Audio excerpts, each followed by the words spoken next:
Hello students, I am Raman Sethi and we were discussing chapter number 6 of 10th class science, that is life processes. And अभी तक हमने अपनी last class में जो transportation का topic था वो कंप्लीट कर दिया था।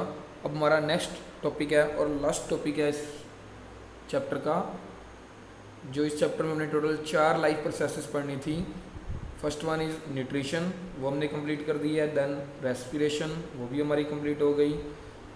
देन ट्रांसपोर्टेशन, 3 लाइफ प्रोसेसेस अभी तक हम पढ़ चुके हैं। अभी हमारी लास्ट लाइफ प्रोसेस है जो इस चैप्टर में हमने पढ़नी है and its name is excretion. तो first question is define excretion. Excretion होता क्या है? The biological process involve in the removal of harmful nitrogenous metabolic waste materials from the body is called excretion. कि हमारी बॉडी में से जो nitrogenous metabolic waste materials होते हैं। अब मेटाबॉलिक वेस्ट मटेरियल का मतलब क्या है कि जो हमारी बॉडी में अलग अलग मेटाबॉलिक एक्टिविटीज़ होती है, जैसे कि न्यूट्रिशन, रेस्पिरेशन, ट्रांसपोर्टेशन। तो अलग अलग एक्टिविटीज़ की वजह से हमारी बॉडी में कुछ वेस्ट मटेरियल बनते हैं और उन वेस्ट मटेरियल के अंदर nitrogen as a main content के तौर पे होती है। तो इसलिए हम बोलते हैं कि वो नाइट्रोजनस वेस्ट मटेरियल जो हैं, उन वेस्ट मटेरियल को हमारी बॉडी से ही रिमूव करने की प्रोसेस को क्या बोला जाता है? एक्सक्रीशन बोला जाता है। हमारा नेक्स्ट क्वेश्चन है कि how unicellular and multicellular organism remove waste from their bodies. कि जो यूनिसेलुलर और मल्टीसेलुलर ऑर्गेनिज्म है वो अपनी बॉडी में से वेस्ट मटेरियल को किस तरह से रिमूव करते हैं? तो आंसर है कि many unicellular organism remove nitrogenous waste by simple diffusion from the body surface in the surrounding water. कि जो यूनिसेलुलर ऑर्गेनिज्म होते हैं वो ज़्यादातर वाटर में पाए जाते हैं। तो उन यूनिसेलुलर माइक्रो ऑर्गेनिज्म के द्वारा अपनी बॉडी के जो नाइट्रोजनस वेस्ट मटेरियल हैं वो अपने सराउंडिंग वाटर में छोड़े जाते हैं। किसके द्वारा? डिफ्यूज़न प्रोसेस के द्वारा। यानी कि डिफ्यूज़न प्रोसेस के द्वारा ही उनकी बॉडी में से एक्सक्रीशन होती है। लेकिन जो कम्प्लेक्स मल्टीसेलुलर ऑर्गेनिज्म होते हैं उनके अंदर स्पेशलाइज्ड ऑर्गन्स होते हैं to perform the function of excretion. कि उनके अंदर अलग अलग टाइप के ऑर्गन्स होते हैं एक्सक्रीशन करने के लिए, बॉडी से वेस्ट मटेरियल को रिमूव करने के लिए। अब हमारा टॉपिक है एक्सक्रीशन इन ह्यूमन बींग्स। कि ह्यूमन बींग्स के अंदर एक्सक्रीशन कैसे होती है, बॉडी के वेस्ट मटेरियल को कैसे रिमूव किए जाते हैं, तो वो हमने इस टॉपिक में पढ़ना है। तो सबसे पहले तो हमें excretory system in human beings के अंदर कौन कौन से ऑर्गन्स हैं उनके नाम बताए गए हैं। तो हमारी एक्सक्रीटरी सिस्टम में मेनली 4 टाइप के एक्सक्रीटरी ऑर्गन्स काम करते हैं। वो कौन कौन से हैं? First is kidney, then second is ureters, third urinary bladder and fourth is urethra. तो ये 4 मेन ऑर्गन्स हैं जो एक्सक्रीशन का रोल प्ले करते हैं हमारी बॉडी के अंदर, एक्सक्रीशन की प्रोसेस को कंप्लीट करवाने में हेल्प करते हैं। तो फर्स्ट पार्ट इज़ किडनी। तो किडनी क्या होती है? किडनी ज़्यादा bean shape structures present in the abdomen on either side of the backbone. These are 2 in number. Basic filtration unit in kidney is nephron. Kidneys हमारी body के अंदर abdomen मतलब हमारा जो पेट वाला हिस्सा है, उस पेट वाले हिस्से की तरफ जो बैकबोन वाली साइड पे, लेफ़्ट और राइट साइड पे, दोनों साइडों पे एक एक किडनी हमारी बॉडी में होती है। 2 किडनीज होती है, एक लेफ़्ट साइड पे एक राइट साइड पे बैकबोन की, और जो कि बीन शेप स्ट्रक्चर्स होते हैं, एक बीन की शेप की फॉर्म में किडनीज होती है। तो 2 होती है किडनीज हमारी बॉडी में। और किडनी का जो बेसिक फिल्ट्रेशन यूनिट है उसको क्या बोला जाता है? नेफ्रॉन। तो अब किडनीज हमारी बॉडी में काम क्या क्या करती है तो उसके फंक्शंस बताए हैं, विटल फंक्शंस ऑफ किडनीज। तो first one is filtration and removal of nitrogenous waste such as urea और यूरिक एसिड। कि हमारी बॉडी में से जो नाइट्रोजनस वेस्ट मटेरियल हैं जैसे कि यूरिया और यूरिक एसिड, ये यूरिया और यूरिक एसिड ऐसे वेस्ट मटेरियल हैं जिनके अंदर नाइट्रोजन होती है, नाइट्रोजनस मटेरियल होते हैं। तो इन मटेरियल्स को बॉडी में से फ़िल्टर करना और उनको रिमूव करना बॉडी से, एक तो ये काम है हमारी किडनी का। Second, selective reabsorption of some substances in the initial filtrate such as glucose, amino acid, salts and major amount of water as the urine flows along the tube। कि हमारी बॉडी में जब ब्लड फिल्टर होके filtrate बनता है तो उस filtrate के अंदर कुछ सब्सटेंसेस ऐसे होते हैं जो यूज़फुल होते हैं हमारी बॉडी के लिए, लेकिन फिर भी वो फिल्ट्रेशन होने के बाद जो यूरिन के अंदर आ जाते हैं, जैसे कि ग्लूकोज, अमीनो एसिड, साल्ट्स और लार्ज अमाउंट में वाटर। तो लेकिन उन सब्सटेंसेस की हमारी बॉडी के अंदर नीड होती है, तो इसलिए यूरिन जैसे से ट्यूब्स में से फ़्लो करता है तो उनमें से इन सारे सब्सटेंसेस को जो कि हमारी बॉडी के लिए यूज़फुल थे, ग्लूकोज, अमीनो एसिड, साल्ट और अमाउंट ऑफ वाटर, उसकी रीअब्जॉर्प्शन हो जाती है, बॉडी में वापस भेज दिया जाता है। तो बॉडी में वापस भेजने का काम भी कौन करता है? किडनीज करती है। तब यहाँ पर हमारा थोड़ा सा गलत लिख दिया गया है यहाँ पे मेरे पास कि पहले तो मुझे बताना चाहिए था ये जो डी पार्ट में लिखा हुआ है किडनी नेफ्रॉन, तो नेफ्रॉन एक्सप्लेन करना था मुझे। नेफ्रॉन क्या होता है? किडनी का ही पार्ट होता है। तो each kidney has a large number of filtration units called nephrons which are packed close together. कि हमारी जो किडनीज हैं उनके अंदर कई सारे छोटे छोटे फिल्ट्रेशन यूनिट होते हैं, लाखों की काउंटिंग में। तो उन फिल्ट्रेशन यूनिट्स को क्या बोला जाता है? नेफ्रॉन्स बोला जाता है। कि हमारी दो जो किडनीज हैं, दोनों किडनीज में मिलियंस की काउंटिंग में नेफ्रॉन्स होते हैं, और जो कि हमारी बॉडी का फिल्ट्रेशन यूनिट होते हैं। और उन फिल्ट्रेशन यूनिट इन्हीं की वजह से ही, इन नेफ्रॉन्स की वजह से ही हमारी ब्लड जो है फिल्टर होकर यूरिन प्रोड्यूस करता है। और उस यूरिन के अंदर नाइट्रोजनस वेस्ट मटेरियल भी होते हैं, जो जब हम अपनी बॉडी से यूरिन को एक्सक्रीट करते हैं तो साथ में उन नाइट्रोजनस वेस्ट मटेरियल की भी एक्सक्रीशन हो जाती है। अब नेफ्रॉन के पार्ट्स क्या क्या हैं? तो अब ऊपर जो यहाँ पे मैंने एक पार्ट्स ऑफ किडनी लिखा हुआ है, वहाँ पर आपको पार्ट्स ऑफ नेफ्रॉन लिख लेना वहाँ पर। तो नेफ्रॉन के 3 पार्ट्स होते हैं, एक glomerulus, second Bowman capsule and third one is convoluted tubule. तो सबसे पहले ग्लोमेरुलस क्या होता है वो बताया गया है कि glomerulus are group of capillaries present in Bowman capsule to receive blood from renal artery and filter it. कि ग्लोमेरुलस एक कैपिलरीज, ब्लड कैपिलरीज का ये ग्रुप होता है, क्लस्टर होता है, जो कि बोमेन कैप्सूल क्या है? ये भी नेफ्रॉन का एक अनदर पार्ट है। तो बोमेन कैप्सूल के अंदर जो ब्लड कैपिलरीज का नेटवर्क पाया जाता है उसको क्या बोलते हैं? ग्लोमेरुलस बोलते हैं। वो करता क्या है कि जो रिनाल आर्टरी एक आर्टरी है जो ब्लड को किडनीज तक लेकर आती है, और किडनीज के कौन से पार्ट में प्रोवाइड करवाती है? ग्लोमेरुलस में प्रोवाइड कराती है। नेफ्रॉन का जो आगे फर्दर ग्लोमेरुलस वाला पार्ट है, ग्लोमेरुलस वाले पार्ट में जो किडनीज के अंदर जो ब्लड एंटर किया था रिनाल आर्टरी की हेल्प से, उस ब्लड को फिल्टर किया जाता है। तो ग्लोमेरुलस जो है ब्लड को फिल्टर करने का काम करते हैं, ब्लड कैपिलरीज का नेटवर्क होता है। देन बोमेन कैप्सूल क्या होता है? Bowman capsule is a cup shape structure which contain glomerulus. ये भी एक नेफ्रॉन का पार्ट है, जो कि एक कप शेप में स्ट्रक्चर होता है, जिसके अंदर ग्लोमेरुलस जो कि ब्लड कैपिलरीज का नेटवर्क था उसको कंटेन करता है, उसको अपने अंदर रखता है। It collects the filtered urine. और क्या करता है कि ग्लोमेरुलस ने जो ब्लड को फिल्टर किया था, फिल्टर करने के बाद यूरिन प्रोड्यूस किया था, उस यूरिन को अपने अंदर कलेक्ट करता है Bowman capsule. Then C part is convoluted tubule. तो नेफ्रॉन का थर्ड पार्ट है कन्वोल्यूटेड ट्यूब्यूल। ये ट्यूब लाइक स्ट्रक्चर्स हैं। क्या करते हैं ये? It is a tube like tubes which reabsorb vital nutrients like glucose, amino acid, salts, urea and water. कि ग्लोमेरुलस ने ब्लड को फिल्टर करने के बाद यूरिन प्रोड्यूस किया, और वो यूरिन कलेक्ट कहाँ पर हुआ? बोमेन कैप्सूल के अंदर। और कन्वोल्यूटेड ट्यूब्यूल्स क्या है? ये एक लॉन्ग ट्यूब लाइक स्ट्रक्चर है, जिसके अंदर से जैसे जैसे यूरिन फर्दर पास होगा, यूरिन जो है बोमेन कैप्सूल के अंदर कलेक्ट होने के बाद कन्वोल्यूटेड ट्यूब्यूल्स में पास होता है।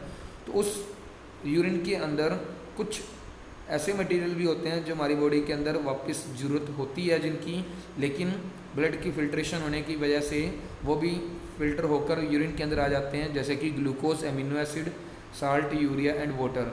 तो इन सब्सटेंसेस को बॉडी में वापस रीअब्जॉर्ब कराना होता है। तो कन्वोल्यूटेड ट्यूब्यूल्स में जैसे जैसे यूरिन पास होगा तो उस यूरिन में से कन्वोल्यूटेड ट्यूब्यूल्स क्या करेगी? ये सारे सब्सटेंसेस को, यानी कि glucose, amino acid, salt, urea और वाटर को रीअब्जॉर्ब करके बॉडी में वापस भेज देगी, ब्लड के अंदर वापस मिक्स करवा देगी।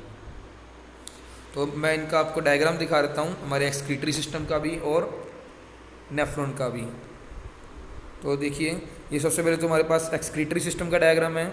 इस डायग्राम के अंदर हमें 2 किडनीज दिखाई गई है, लेफ़्ट किडनी मार्क की हुई है, इसके अपोजिट में राइट किडनी है, और लेफ़्ट रिनाल आर्टरी, ये जो रिनाल आर्टरी बोला गया था आपको कि जिसके वजह से किडनी के अंदर जो नेफ्रॉन होती है वो नेफ्रॉन के अंदर ब्लड को देती है फिल्टर करने के लिए। तो आर्टरी दिखाई गई है, रिनाल आर्टरी दिखाई गई है हमें। इसी तरह से जो ब्लू कलर में दिखाई गई है ये रिनाल वेन दिखाई गई है, जो ब्लड फिल्टर होने के बाद जो वापस ब्लड बचेगा उस ब्लड को वापस बॉडी के अंदर लेकर जाएगी, तो ये रिनाल वेन होगी। फिर ओटा जो है एक लॉन्ग ट्यूब लाइक स्ट्रक्चर जो दिखाया हुआ है रेड कलर का, ये ओटा है, ओटा के अंदर से ही रीनाल आर्टरी निकल रही थी। फिर ऐसे वीना केवा दिखाई गई है, वीना केवा से हमारे पास जो रीनाल वेन निकलती दिखाई गई थी, एक लेफ़्ट किडनी में जा रही है, एक राइट किडनी में जा रही है। और ये जो येलो कलर की दो ट्यूबलाइक स्ट्रक्चर्स दिखाए गए हैं जो ऊपर किडनी से नीचे की तरफ आ रहे हैं यूरिनरी ब्लैडर में, तो इनको क्या बोला जाता है? यूरेटर बोला जाता है। तो यूरेटर क्या है? दो ट्यूबलाइक स्ट्रक्चर्स हैं जो किडनी से ब्लड को फिल्टर होने के बाद जो यूरिन बनता है उस यूरिन को यूरिनरी ब्लैडर में लेकर आते हैं। और नीचे यूरिनरी ब्लैडर दिखाया गया है। यूरिनरी ब्लैडर एक पाउच लाइक स्ट्रक्चर है जिसके अंदर यूरिन फिल्टर होने के बाद स्टोर होता है। और यूरेथ्रा यूरिनरी ब्लैडर से ही कनेक्टेड ऑर्गन है। यूरेथ्रा की हेल्प से हम यूरिन को एक्सक्रीट करते हैं। तो उसके बाद हमारे पास नेफ्रॉन का स्ट्रक्चर दिखाया गया। नेफ्रॉन क्या है कि एक वो पार्ट है जो कि किडनी के अंदर का पार्ट, जो किडनी के अंदर जो फिल्ट्रेशन यूनिट पाए जाते हैं, जो हमने बोला था कि वो इस तरह के नेफ्रॉन्स होती हैं जो किडनी के अंदर लार्ज अमाउंट में पाई जाती है। तो इसके अंदर आपको बोमन कैप्सूल दिखाया गया है जो कि एक कप शेप स्ट्रक्चर है। एक ग्लोमरुलस दिखाया गया जो कि ब्लड कैपिलरीज का नेटवर्क है। रिनाल आर्टरी से ब्लड जो है ग्लोमरुलस के अंदर आ रहा है। ब्लड फिल्टर होने के बाद जो यूरिन बनेगा वो बोमन कैप्सूल के अंदर स्टोर होगा। और बोमन कैप्सूल से आगे फर्दर ब्लैक कलर की एरो दिखाए गए हैं जो ट्यूबलाइक स्ट्रक्चर्स हैं, उन ट्यूबलाइक स्ट्रक्चर के अंदर जा रहे हैं। तो ये जो येलो कलर का ट्यूबलाइक स्ट्रक्चर है जिसके ऊपर लिखा भी हुआ है ट्यूबुलर पार्ट ऑफ नेफ्रॉन, यही आपका क्या है? कॉन्वोल्यूटेड ट्यूब्यूल, जो भी मैंने ऊपर आपको एक्सप्लेन किया था। तो इसी के अंदर ही ग्लूकोज अमीनो एसिड वगैरह की रीअब्जॉर्प्शन होती है। तो अब फाइनली जब रीअब्जॉर्प्शन हो जाएगी, जो फाइनली अभी भी यूरिन बचेगा जिसके अंदर नाइट्रोजनस वेस्ट मटेरियल होंगे, वो कहाँ इकट्ठे होंगे? कलेक्टिंग डक्ट के अंदर इकट्ठे होंगे। और कलेक्टिंग डक्ट किससे जुड़ी होती है? यूरेटर के साथ जुड़ी होती है। और यूरेटर कहाँ दिखाया गया आपको? किडनी से यूरिनरी ब्लैडर तक जाने का जो रास्ता है, येलो कलर की जो ट्यूब दिखाई गई है, ये यूरेटर है। तब हम वापस पढ़ते हैं ऊपर कि यूरेटर क्या होता है। जो किडनी ने हमारे ब्लड, किडनी के अंदर नेफ्रॉन्स थी, नेफ्रॉन्स ने ब्लड को फिल्टर किया, यूरिन प्रोड्यूस किया, उसके अंदर रीअब्जॉर्प्शन ऑफ सब्सटेंसेस भी हो गई। तो उसके बाद हमारा रोल आता है यूरेटर का। तो यूरेटर क्या करेगा? It is a long tube which transport the urine formed in the kidneys to the urinary bladder. कि यूरेटर लॉन्ग ट्यूब होती है जो दोनों किडनीज के साथ दो लॉन्ग ट्यूब होती है, यानी कि यूरेटर्स भी पेयर में होते हैं और दोनों किडनी से कनेक्ट होकर हमारी यूरिनरी ब्लैडर तक जाते हैं। तो जो किडनी के अंदर यूरिन फिल्टर होके आया था उस यूरिन को यूरिनरी ब्लैडर तक लेके जाने का काम करती है यूरेटर्स। देन यूरिनरी ब्लैडर क्या होता है? It is a muscular bag like structure to store urine. It undergo nervous control so we can usually control the urge to urinate. तो यूरिनरी ब्लैडर जो है एक मस्कुलर बैग लाइक स्ट्रक्चर है, एक pouch like structure है जो कि muscular है, मांसपेशियों से बना हुआ है, जिसके अंदर यूरिन स्टोर होता है। और जो यूरिनरी ब्लैडर है वो हमारे नर्वस सिस्टम के कंट्रोल में होता है, यानी कि हमारे ब्रेन के साथ उसका कनेक्शन एस्टेब्लिश होता है। तो इसी वजह से हम अपनी यूरिनेशन की अर्ज को, यूरिनेशन की इच्छा को कंट्रोल कर सकते हैं कुछ लिमिट तक, कि जब तक हमारा यूरिनरी ब्लैडर कंप्लीट फिल हो जाता है तब हमें यूरिनेशन जाने की इच्छा होती है। लेकिन कई बार सिचुएशन ऐसी नहीं होती कि हम यूरिनेशन के लिए नहीं जा पाते, तो हम अपनी इस अर्ज को, यूरिनेशन की अर्ज को कंट्रोल कर सकते हैं, क्योंकि यूरिनरी ब्लैडर जो है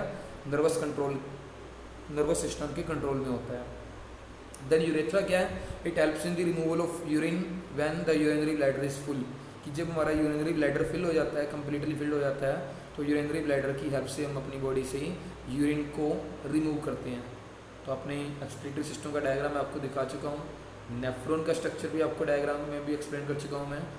तो हमारा नेक्स्ट क्वेश्चन है, what are the factors on which the amount of water reabsorbed by the nephron in the kidneys depend.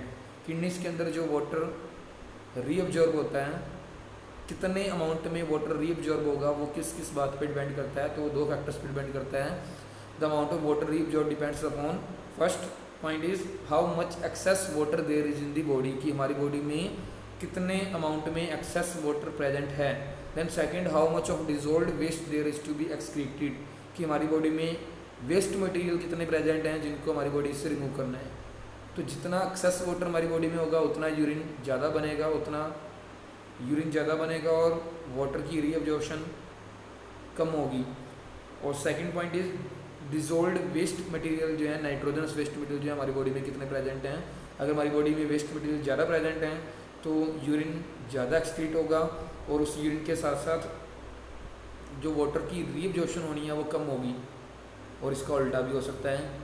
तो नेक्स्ट हमारा क्वेश्चन है, what are the factors which leads to the reduce the activity of kidneys, what are the consequences of reduced activity of kidneys. तो हमारी कौन कौन से factors हैं जिनकी वजह से हमारी किडनी की एक्टिविटीज़ रिड्यूस हो जाती है, हमारी किडनी की फंक्शनिंग जो है स्लो हो जाती है, और उन हमारी किडनी की एक्टिविटीज़ रिड्यूस होने के क्या क्या कॉन्सिक्वेंसेस हो सकते हैं, क्या क्या हार्मफुल इफेक्ट्स हो सकते हैं। तो आंसर है, तो several factors like infection, injury और restricted blood flow to kidneys reduce the activities of kidney.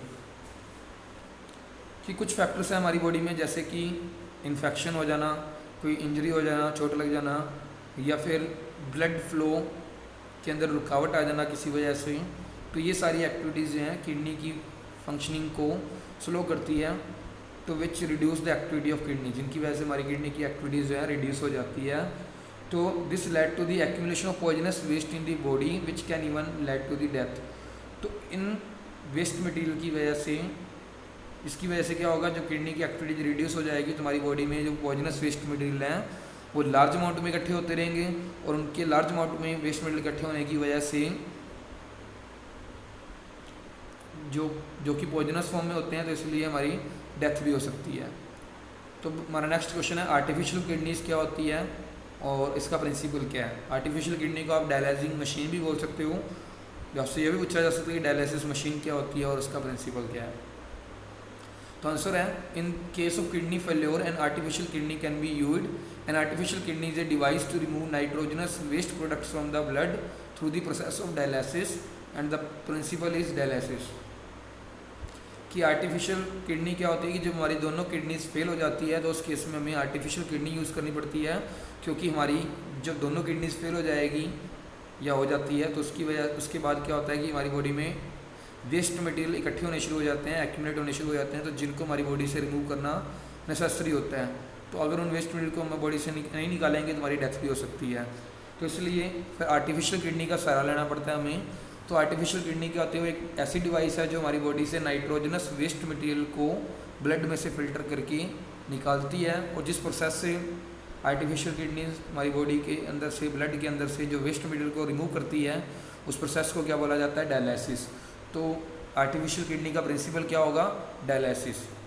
तो हमारा नेक्स्ट क्वेश्चन है, how an artificial kidney work. कि आर्टिफिशियल किडनी वर्क कैसे करती है, या फिर आप ऐसे भी कह सकते हो कि how can dialysis be done in our body, कि हमारी बॉडी में डायलिसिस कैसे किया जाता है। And how the working of artificial kidney different from the actual kidney, कि जो आर्टिफिशियल किडनी की वर्किंग है वो एक्चुअल किडनी जो हमारी नेचुरल किडनी है उससे डिफरेंट कैसे होती है, तो ये हमने एक्सप्लेन करना है। तो आंसर है, artificial kidneys contain a number of tubes with a semi permeable lining suspended in tank filled with dialysing fluid. तो आर्टिफिशियल किडनीज के अंदर क्या होता है, कई सारी ट्यूब्स होती है जिनके अंदर सेमी परमेबल लाइनिंग, मतलब वो ट्यूब्स की जो वॉल होती है वो सेमी परमेबल होती है, मतलब उसमें से कुछ सिलेक्टेड मटेरियल जो है उसके अंदर से बाहर और बाहर से अंदर आ जा सकते हैं। तो जो कि एक टैंक के अंदर रखी जाती है, वो कई सारी ट्यूब्स जो हैं एक टैंक के अंदर रखी जाती है, और उस टैंक के अंदर एक लिक्विड फिल किया होता है जिस लिक्विड को बोला जाता है डायलिसिंग फ्लूइड। तो वो डायलिसिंग फ्लूइड के अंदर मतलब एक बड़ा सारा टैंक लिया, उसके अंदर डायलिसिंग फ्लूइड फिल किया होता है, उसके अंदर कई सारे ट्यूबलाइक स्ट्रक्चर्स पास करवाए होते हैं जिनकी वॉल्स जो हैं सेमी परमेबल लाइनिंग की बनी होती है। तो इस तरह जो है आर्टिफिशियल किडनी की कंस्ट्रक्शन की होती है। तो this fluid has the same osmotic pressure as blood except that it is devoid of nitrogenous waste. तो वो जो डायलिसिंग फ्लूइड होता है उसका ऑस्मोटिक प्रेशर उतना ही होता है जितना कि हमारे ब्लड का प्रेशर होता है। तो मतलब जितना ब्लड प्रेशर हमारे बॉडी में होगा उतना ही प्रेशर उस डायलिसिंग फ्लूइड का भी होता है। तो लेकिन डिफरेंस क्या है दोनों के अंदर, आर्टिफिशियल किडनी और नेचुरल किडनी के अंदर, कि जो आर्टिफिशियल किडनी के अंदर नाइट्रोजनस वेस्ट मटेरियल नहीं होते, लेकिन जो हमारी एक्चुअल किडनी है उसके अंदर नाइट्रोजनस वेस्ट मटेरियल भी होते हैं। The patients blood is pass through these tubes. तो पेशेंट का जो ब्लड है तो क्या किया जाता है कि पेशेंट की बॉडी में से ब्लड को निकाला जाता है आर्टरीज़ के अंदर नीडल लगा के, तो ब्लड को लिया जाता है और इस डायलिसिंग मशीन के अंदर पास करवाया जाता है। तो जो डायलिसिंग मशीन के अंदर जो सेमी परमेबल लाइनिंग वाली ट्यूब्स होती है उन ट्यूब्स में से उस ब्लड को पास करवाया जाता है। तो जैसे जैसे ब्लड उन ट्यूब्स में से पास होता है तो उसके अंदर से कुछ जो वेस्ट मटेरियल थे, नाइट्रोजनस वेस्ट मटेरियल थे, वो डिफ्यूज़ होकर डायलाइजिंग फ्लूइड के अंदर आ जाते हैं। तो वो डायलाइजिंग फ्लूइड धीरे धीरे करके गंदा होना शुरू हो जाता है और जो हमारा ब्लड है वो साफ़ होना शुरू हो जाता है। तो during this passage the waste product from the blood pass into the dialysing fluid by diffusion. तो डिफ्यूज़न के जरिए वो जो आर्टिफिशियल किडनी के अंदर जो ट्यूब्स लगी होती है उनके अंदर से जैसे जैसे ब्लड पास होगा तो डिफ्यूजन प्रोसेस के जरिए डायलाइजिंग फ्लूइड के अंदर आ जाता है। तो डायलाइजिंग फ्लूइड गंदा हो गया तो उसको हम बदल भी सकते हैं। तो जो ब्लड है हमारा प्योर हो गया, तो उस प्योरीफाइड ब्लड का हम क्या करते हैं, the purified blood is pumped back into the patient. तो वो ब्लड को प्योर करने के बाद, साफ़ करने के बाद पेशेंट की बॉडी में वापस डाल दिया जाता है। तो इस पूरी प्रोसेस को क्या बोलते हैं, डायलिसिस। और इस डायलिसिस प्रोसेस की हेल्प से ही जो है हमारी आर्टिफिशियल किडनी जो है काम करती है। तो this is similar to the function of kidney but it is different since there is no reabsorption involved. तो आपसे ऊपर एक क्वेश्चन ये भी पूछा गया था कि आर्टिफिशियल किडनी की वर्किंग में और एक्चुअल किडनी की वर्किंग में क्या डिफरेंस है। तो एक डिफरेंस बताया गया है कि जो हमारी एक्चुअल किडनी होती है उस किडनी के अंदर जो वेस्ट मटेरियल ब्लड के अंदर से फिल्टर किए जाते हैं तो उसके अंदर से जो यूज़फुल सब्सटेंसेस होते हैं उनकी रीअब्जॉर्प्शन भी हो जाती है ब्लड के अंदर वापस। लेकिन जो आर्टिफिशियल किडनी है उस आर्टिफिशियल किडनी के अंदर रीअब्जॉर्प्शन ऑफ सब्सटेंसेस नहीं हो पाती। तो हमारा नेक्स्ट क्वेश्चन है, what is the amount of initial filtrate in the kidneys, what is the volume of filtrate actually excreted, why is there a difference between these two। कि what is the amount of initial filtrate in the kidney, कि हमारी kidney के अंदर जो filtration होने के बाद जो है किडनी के अंदर इनिशियल फिल्ट्रेट का अमाउंट कितना होता है, और what is the volume of the filtrate actually excreted, कि एक्चुअल में हम कितना उस फिल्ट्रेट में से कितना पार्ट एक्सक्रीट करते हैं यूरिन के फॉर्म में, and why is there difference between these two, और दोनों की वैल्यू में अमाउंट में डिफरेंस क्यों है। तो इसका आंसर है, normally in a healthy adult the initial filtrate in the kidney is about 180 litre daily, कि हमारी बॉडी में डेली लगभग जो है एक किडनीज दोनों किडनी से लगभग 180 लीटर जो है इनिशियल फिल्ट्रेट बनता है, यानी कि हमारी बॉडी किडनी जो है 180 लीटर ब्लड को लगभग डेली फिल्टर करती है। लेकिन जो हम एक्चुअल में एक्सक्रीट करते हैं, यानी कि जो यूरिन की फॉर्म में हम एक्सक्रीट करते हैं जो फिल्ट्रेट का जो पार्ट, वो लगभग 1 या 2 लीटर एक दिन में एक्सक्रीट करते हैं। तो दोनों की वैल्यू में डिफरेंस क्यों है, because the remaining filtrate is reabsorbed in the kidney tubules, क्योंकि जो बाकी का जो मटेरियल है लगभग 178-179 लीटर का जो वाटर है वो वापस रीअब्जॉर्ब होके हमारे ब्लड के अंदर मिक्स हो जाता है। तो हमारा नेक्स्ट क्वेश्चन है एक्सक्रीशन इन प्लांट्स। तो प्लांट के अंदर एक्सक्रीशन कैसे होती है। तो प्लांट्स के अंदर अलग अलग तरह के वेस्ट मटेरियल होते हैं जिनकी बॉडी में से रिमूवल जो है नेसेसरी होती है। तो gaseous waste like carbon dioxide in respiration and oxygen in photosynthesis are removed by the process of diffusion, कि रेस्पिरेशन प्रोसेस के दौरान जो कार्बन डाइऑक्साइड बनती है और फोटोसिंथेसिस के दौरान जो ऑक्सीजन बनती है उसको बॉडी से वेस्ट रिमूव करना वो कैसे किया जाता है प्लांट्स के द्वारा, डिफ्यूजन प्रोसेस के द्वारा किया जाता है। Then second, excess water from the plants is removed by the transpiration, जो प्लांट्स के अंदर एक्सेस अमाउंट में वाटर होता है वो ट्रांसपिरेशन प्रोसेस के जरिए रिमूव किया जाता है। Then third, other waste are stored in cellular vacuoles और in leaves which fall off, और कुछ वेस्ट मटेरियल ऐसे होते हैं जो प्लांट्स की लीव्स के अंदर स्टोर हो जाते हैं या प्लांट्स की सेल के अंदर जो वैक्यूल्स पाए जाते हैं उन वैक्यूल्स के अंदर स्टोर हो जाते हैं, और जब प्लांट्स के लीव्स टूटते हैं, गिरते हैं टूटकर, तो उनके साथ साथ वो वेस्ट मटेरियल भी निकल जाते हैं बॉडी से। Then fourth, other waste are also stored as gums, resins etcetera in old xylem, जो प्लांट की ओल्ड जाइलम टिश्यू होते हैं उनके अंदर गम्स और रेसिन की फॉर्म में भी वेस्ट मटेरियल स्टोर हो जाते हैं।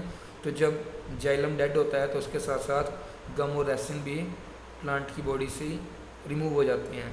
Then plant also excrete some waste substances into the soil around them, उसके अलावा प्लांट्स अपनी रूट की हेल्प से सॉइल के अंदर भी वेस्ट मटेरियल को एक्सक्रीट करता है, कुछ वेस्ट मटेरियल को।